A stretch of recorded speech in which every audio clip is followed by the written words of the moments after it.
This is the Showcase of Homes. I'm Monica Yadov. This week on Longboat Key. This barrier island has been home to residents since the early Native Americans and Spanish explorers first discovered the area. Today there are close to 9,000 condos and single-family homes here on Longboat Key. Here's a look at the transformation.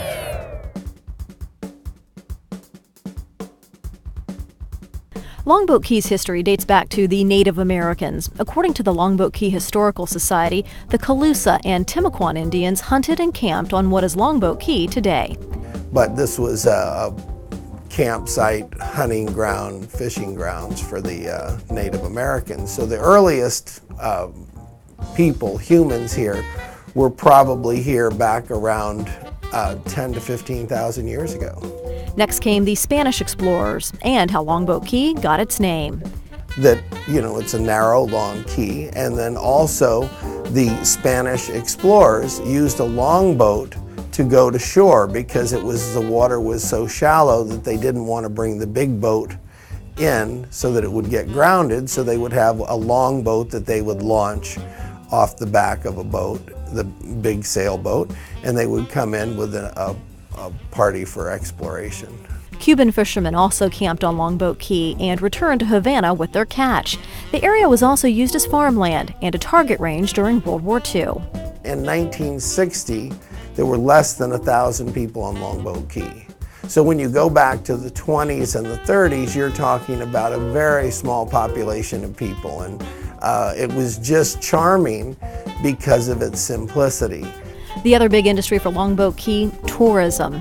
The Whitney family arrived in 1935 and started building small vacation cottages right on the beach, today known as Whitney Beach.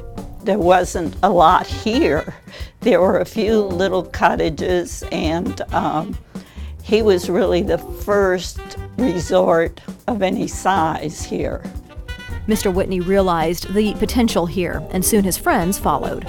They were from the Chicago area. And most of the early people that came to Whitney Beach were people from that area that they knew. And so a lot of Midwestern people in the cottages. Whitney purchased property around Longboat Key. Even in the 1950s, lots were selling for just $4,000 each. Condos started becoming popular on Longboat Key in the 1970s. Today, there are about 1,500 single-family homes and about 7,000 condos, mostly lining Gulf of Mexico Drive, right on Longboat Key.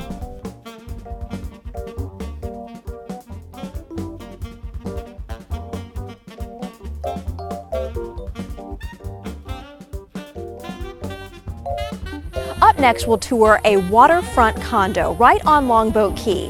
It's centrally located. It's the Villa de Lancia community. We'll show you next.